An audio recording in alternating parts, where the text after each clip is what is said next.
Hey everyone, it's Alison here from Ladner Village Arts and Crafts, and it is December the 7th, and it is 7 days past the time that I should have been starting my December album, but it's whatever. I've been busy. So two things happened. Yesterday in the mail, I got Christmas stamps. So Chamel Lane, and I will post a link to her website in the description box below. Every year she does these pre-orders for a set of Christmas stamps, and I have bought them every single year. And this year they're so fun because they're teeny tiny. And I must admit I struggle to use them in my December album. I tend to stamp on cards and not so much in my scrapbook layouts, but I am determined to use these this year. So I pulled these aside. The other things I am using, which I think I already shared with you guys, but I can't remember, is the Sugarplum Wishes line from Paige this year. This is the binder, which is actually the same one that Chamel is going to be using for her Journal Your Christmas. If you want to get in on that class, I'll post a link in the notes below. It's not so much what did you do today kind of a class. It really talks about different memories and events and themes and whatnot. I can't promise I'm going to be following the prompts. I'm going to make this my own, as I do every year, because every December is very different, and some days I completely forget to take pictures and some days I take tons. So we'll get to that. But today I want to be making my cover, and then I need to look through my photos and print off what I have and sort of plan the rest of it. But for today I want to get a cover on, and just to give you an idea,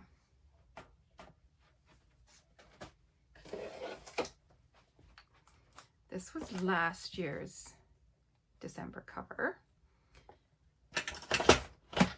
And sorry, I'm just gonna move things out of the way. This was the Vicky Boutin album from last year, and it was pretty big.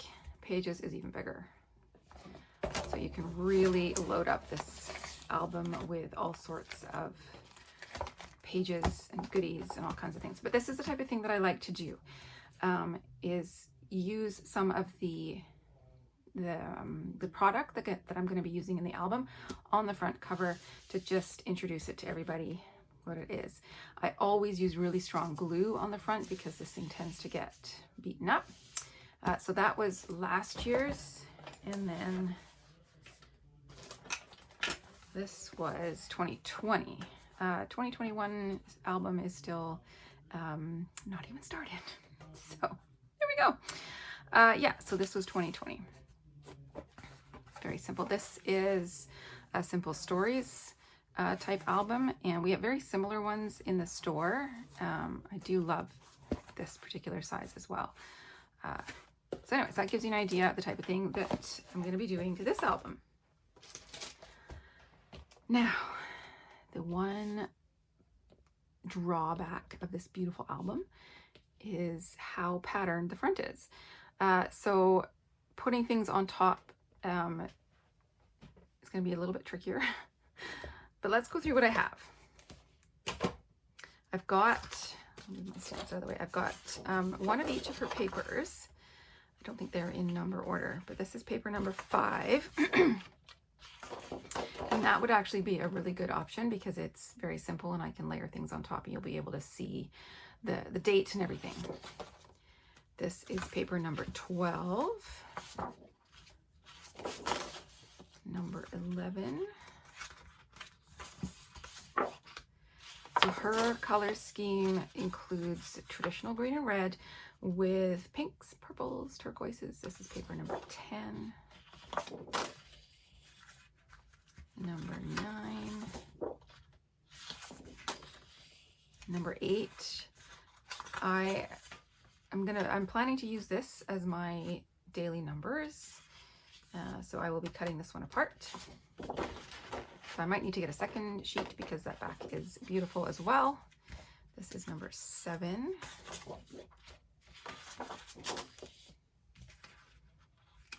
Number 6. Number 4. number 3, number 2, and number 1. And then this is her specialty paper, which has foiling on it. Hopefully the camera is picking that up.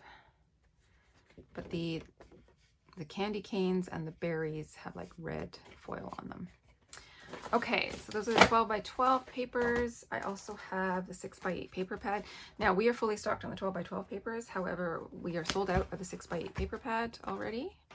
So these are single-sided. And I think you maybe get every paper except that numbered paper. So I do have that beautiful, where is it? That one in the 6 by 8. So that might save me a couple dollars buying another 12 by 12. We'll see. I've also got her puffy stickers. I've got her alphabets, so lovely small little alphabets. There's also a big set of alphabets. I didn't get that. I might purchase it later for like 12 by 12 pages, but I find for the 6 by 8 album I like the little alphabets. So this is fun. You get a set in the playful colors and then a set in the red foil. I've got her embellishment set. So we've got some epoxy ugly sweaters and then various sequins. These are the stitched trees, and I used some of these to make to embellish the wreath that we did for the Ladner Business Association wreath competition. Super fun to stitch on, so that will be a nice addition, and probably one of those will go on the front cover. And then I've got all the embellishments. There's like, what does she have, like 2 different sets, and one was foliage and stuff, and then one is icons and journaling tags. So some of these can go on the front cover as well, and I'll need to figure out which ones. So that's what I have. I'm going to pull some things and then we can start building this front cover. This is what I've pulled so far. I went through those 12 by 12 papers to see which one I thought would work best on the front of the cover, and it came down to the one with this green stars and then the one with the all over polka dots, and considering the other things that I want to put on top, the green stars was the winner. So I pulled it out of the 6 by 6 because I wanted the smaller scale pattern. I didn't want the pattern size to compete with all the pattern on the cover already. So I pulled that aside, and then I went through the die cuts, and we're going to call this the Countdown to Christmas. I've got a wreath and a bow and a couple of flowers. These match the ones that are on the front cover. And then I've got one of these trees. And I have done plenty of stitching through the Stitchmas videos, and if you've watched any of those, then this is just going to be super repetitive. But if you haven't watched any of them, then here's your opportunity.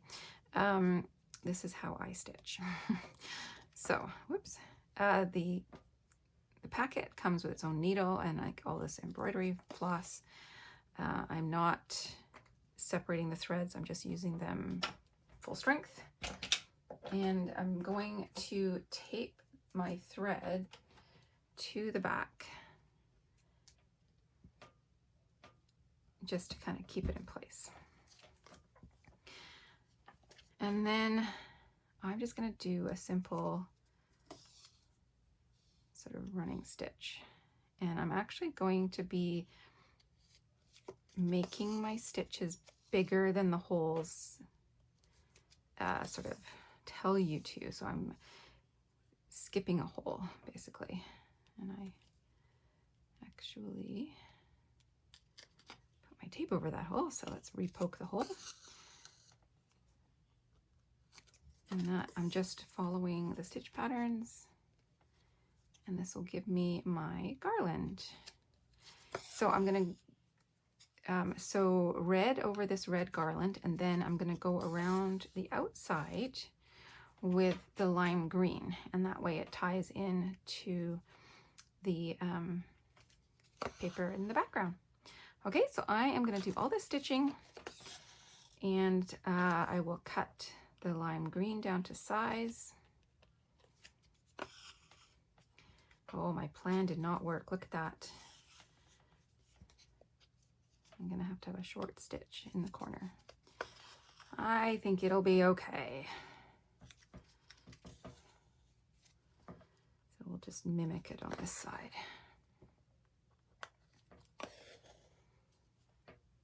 And keep going. Okay, so I'm going to continue all this, and I will come back when this is stitched, and I am ready to put all my pieces together. So I'll have my background paper cut to size and an idea of how it's all going to go together.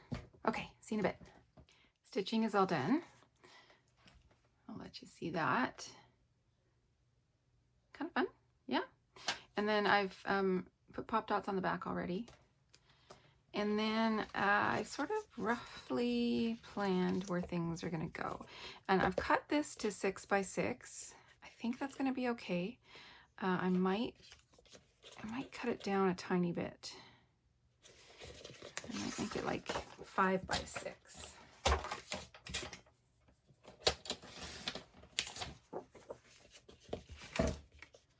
I like things to sort of overlap, come off the edge, that kind of thing.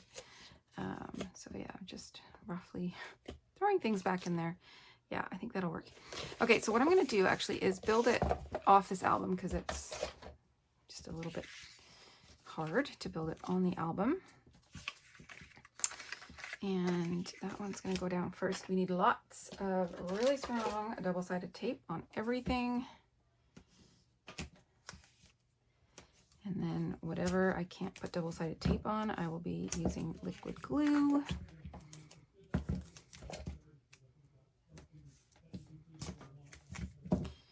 And I'm basically going to cover this entire piece with double-sided tape because I know it's going to go onto my album. And I want to make sure it sticks really well. This tape, though, is such good tape.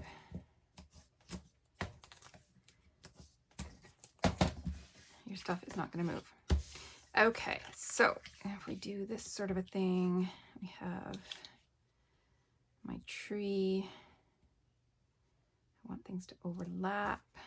I want space for that. So let's bring everything up a little bit.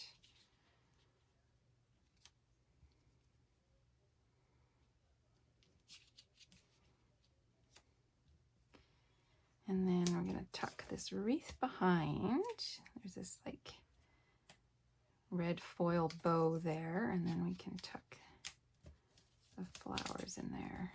Okay, so the wreath is going to have liquid glue on it.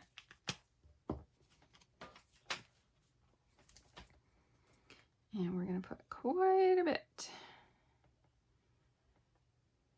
And then we will use a block to get this all nice and glued down. And this is going to go all the way to the back, so that's okay. I can put this down now. I am going to come off the edge a bit. Let's get a block on that. And this is going to go down that sort of way.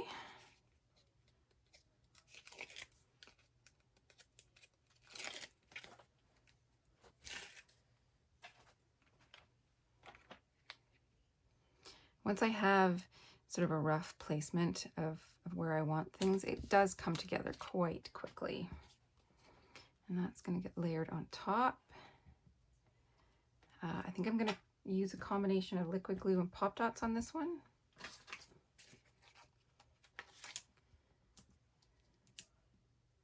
Because I kind of want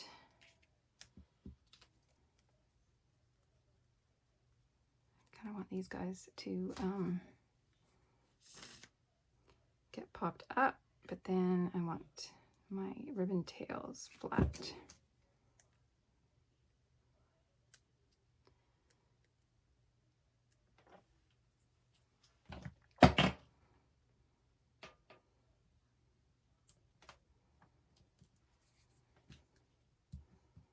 need something heavy. Maybe my glue bottle. Just for now. And then this is getting sort of tucked in there with the tree.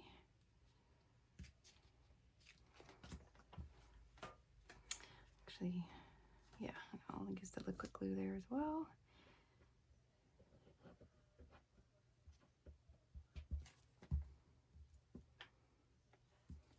More glue. When in doubt, add more glue.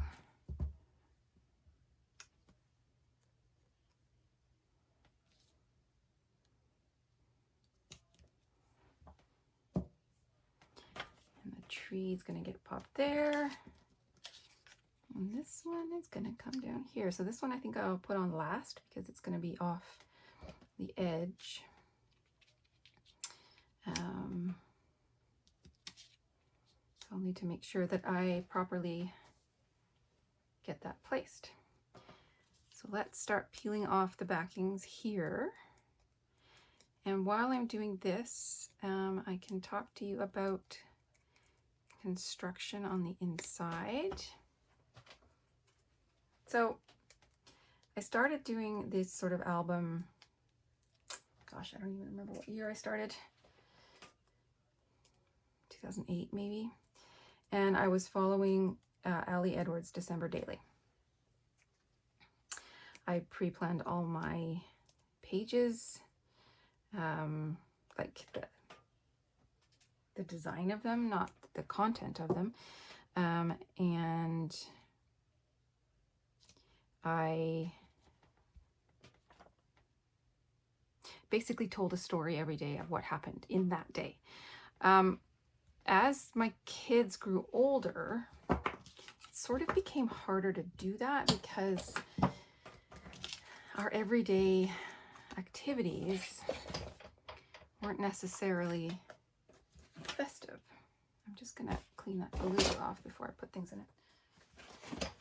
So telling the stories of the volleyball practices and grocery store trips, you know, just the mundane, wasn't really inspiring me anymore. And I actually took a little bit of a break. And when I picked it back up again, I realized that it was okay to tell the mundane. It was also okay to not have a story for every single day. I felt a lot of pressure. I put a lot of pressure on myself to tell a story every day. And I realized as my I don't know, scrapbooking experience, memory keeping experience grew, that wasn't necessary. That it was more special to just have memories from the whole month. Okay, pause in my story while we attach this. Ooh, okay, I think we have left enough room for this guy. Just. Question is, do I pop him up? So now I like to tell the stories of what's happening every day, or in our day, but also I am okay with telling things out of order, or skipping days altogether.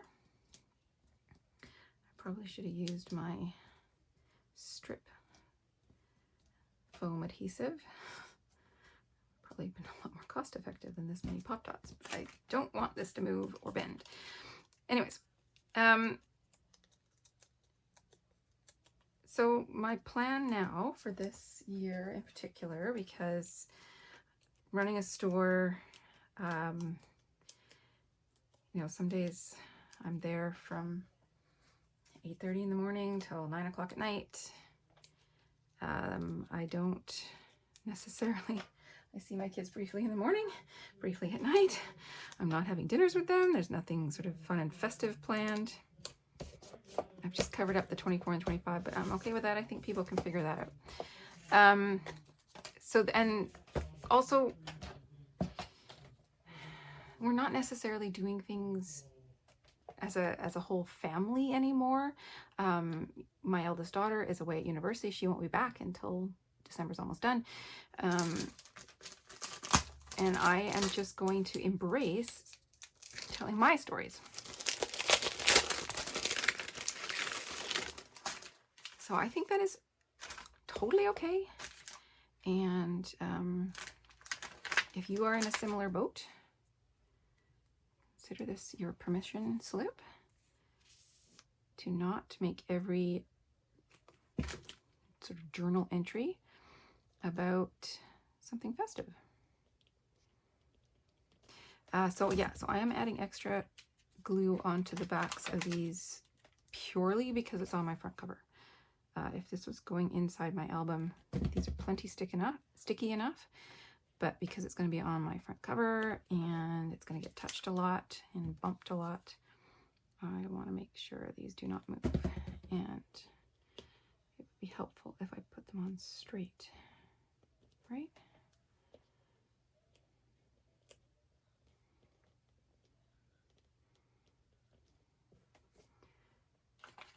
And hopefully I have figured out the centering and don't need to rip them all off.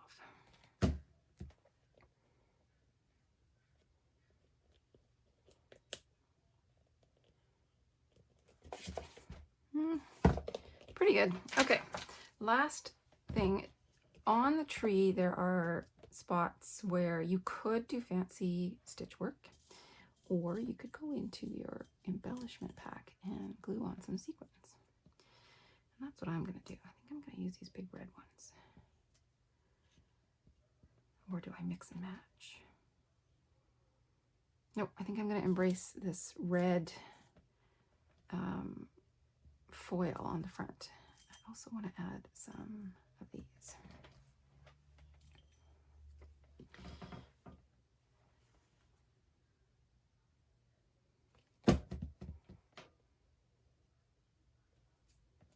The glue that you see poking through will dry clear, but I want to make sure there's lots of glue on these because, again, it's on my front cover. People are going to touch this every single time I open my book.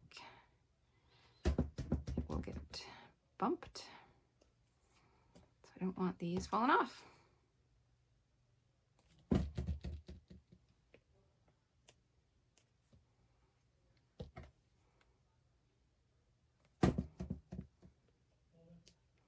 Oops. All right, let's see where we can put these guys.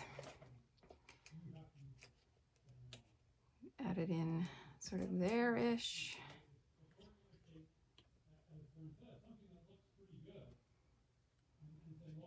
No.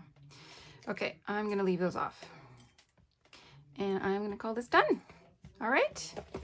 So thanks for joining me for this. Now that my front cover is done, I can start working on the inside pages. And I will show you those as I go. Thanks again. Bye.